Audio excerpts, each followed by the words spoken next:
अॼु जी कहानी आहे व्यवहार। हिकु दफ़े जी ॻाल्हि आहे, हिकिड़ो राजा हूंदो हो। हुन जे दरबार में हिकिड़ो राज पुरोहित हूंदो हो। उमिरि जो बि वॾो हूंदो हो, पर ॾाढो ज्ञानी हूंदो हो। त राजा हुनखे ॾाढो सम्मान ॾींदो हो। हमेशह जॾहिं बि हू दरबार में ईंदो हो, राजा पाण पंहिंजी गद्दी तां उथी बीहंदो हो ऐं उनखे सम्मान ॾींदो हो। त हिकिड़ो दफ़ो राजा राज पुरोहित खां पुछे थो कि मां तव्हांखां पुछणु थो चाहियां कि दुनिया में ज्ञान वॾो आहे या व्यवहार। राज पुरोहित चए थो मां तव्हांखे हिन जो जवाबु ॿुधाईंदसि। त ओॾीमहिल कुझु नथा चवनि। ॿिए ॾींहुं जॾहिं दरबार में अचनि था त अची करे चुपचाप सां खजाने जी तरफ़ वञनि था ऐं उतां 2 मोतियूं चुराए करे पाण वटि रखी था छॾनि। पर जेको खजांची हो हू ॾिसी थो छॾे कि राज पुरोहित 2 मोतियूं चुराया आहिनि, पर वरी चवंदो भई एॾा ज्ञानी आहिनि, एॾा जंहिंजो राजा बि सम्मान थो करे, हुननि खे मां कीअं कुझु चवां।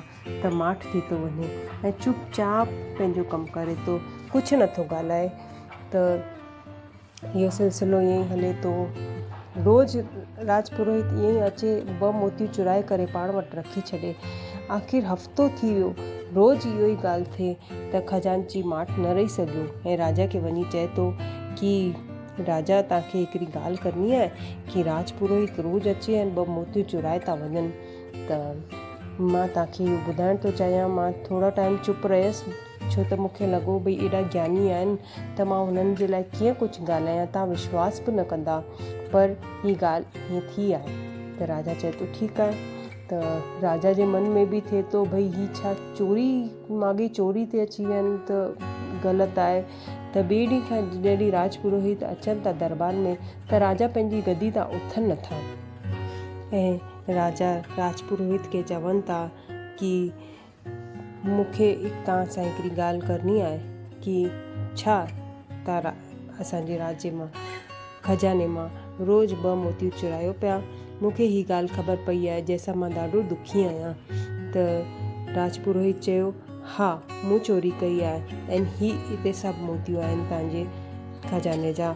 त राजा थोरो चुप थो थिए, पोइ चए थो मतिलबु अगरि तव्हांखे वापसि ई करणा हुआ त तव्हां चोरी छो कई। त राज पुरोहित जी चवनि था कि मूं चोरी इन करे कई जीअं त मां तव्हांखे ॿुधाए सघां, तव्हांजे सवाल जो जवाबु ॾेई सघां कि ज्ञान वॾो आहे या व्यवहार। छो त ज्ञान त अॼु बि मूं वटि ओतिरो ई आहे जेतिरो पहिरीं हूंदो हो। मुंहिंजो ज्ञान घटि कान थियो आहे, पर मुंहिंजे व्यवहार में परिवर्तन आयो। मुंहिंजे व्यवहार तव्हां ॾिठो कि हीअ चोरी थो करे त तव्हां अॼु पंहिंजी गद्दी तां कान उथिया।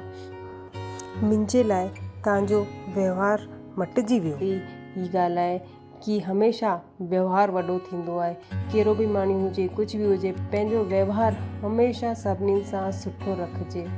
जय झूलेलाल।